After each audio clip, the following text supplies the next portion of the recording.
My next guest is also willing to step in where banks won't, completing a $100 million commercial real estate loan for a property in New York just last week. Could there be closer partnerships to come between private equity and the banks? Joining me now is Ron Eliasaf, Northwind Group's founder and managing partner. Welcome back. It's good to see you. Thank you for having me. Talk to me about this New York deal and some of the other things you've been involved in. Is that specifically because the banks aren't there? Definitely. What we're seeing that the senior part of the capital stack that typically has been provided by commercial banks, they're just not there for regulatory reasons, for the macro environment.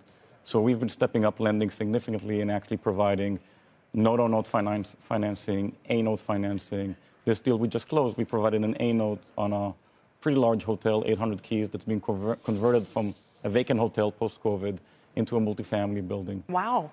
It was significant and a sign of the times. I mean, it caught everybody's attention as they released the list of bidders for SVB, First Republic. There were at least Blackstone, maybe a couple of other private equity firms on that list. What does that tell you? There's only a handful of firms that can write those size of checks right now.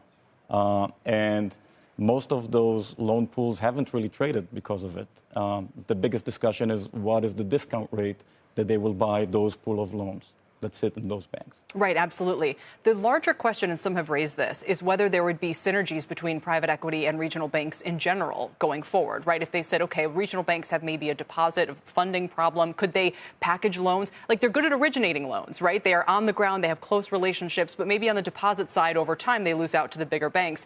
Could they do something, a business model where they originate loans and sell them to private equity players and the like, and private equity becomes a more stable funding structure over time? That could be what we're seeing more right now is us partnering with some of these banks, and we're delevering them, meaning there's a pool of loan or specific loan they gave. We take the B note or the B piece, they size down their position. We get a higher return. We get a return, they deliver, and that's a great solution. And we've been doing it very actively in the last few months. And why do you think this is a golden time for kind of private credit in general? And we've seen some warnings lately about, the risks that could be in this arena and how, policymakers are trying to keep an eye on that. But why has so much activity moved to this part of the market? Very simple. Banks are on the sidelines, not lending. There is currently a huge need by borrowers. Funds that have raised capital like ours in the last few years, we're able to deploy that capital. And the reason it's a golden era right now is because we're doing the same type of loans we did a few years ago, but at lower LTVs, to better sponsors, better properties, and higher interest rates. Wow. So if I were, Janet Yellen, and I was saying, okay, well, what do I know about the risks in these kind of private credit pools and the fact at which, changing macro means that there might be losses there that kind of cascade through the economy, would there be reason to be concerned about that? Or do you think that they're, sort of going to come out of this with maybe the much more positive results than we went through after the financial crisis? There's a real reason to be concerned. It depends which asset class you're looking at. At office, a lot of complexities, a lot of vacancies, a lot of supply issues. We focus mostly on residential loans. In residential, especially in dense markets like New York City, there's a scarcity of supply.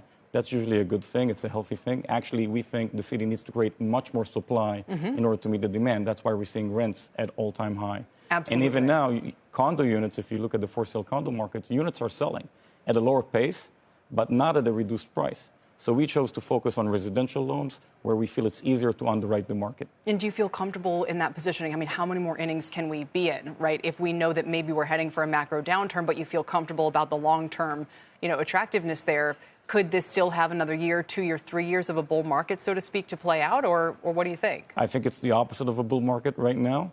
But it's all about the micro. You need to look at the specific market, specific asset class. So, for example, New York City residential looks pretty healthy, so we're lending on that. New York City office, we're, for the most part, staying away. Sure. A final question on interest rates. If the Federal Reserve pauses here, if they were to keep hiking, if they start to cut, what's the impact going to be on business? Well, right now, we're seeing the impact right now. Interest rates, where they are right now, they're kind of suffocating the economy. People are not spending, people are not buying, and mostly the borrowers cannot borrow. Nobody can really sustain these rates in a longer duration. All the profit margins are basically evaporating. Absolutely. So you think that's going to really that's what's going to hit the economy next, no matter which way they go with rates next meeting? We're already seeing it right now. Yeah. Absolutely. Ron, thanks for your time today. Pleasure. Good to check in with you. Really appreciate it. Ron Eliasaf with Northwind.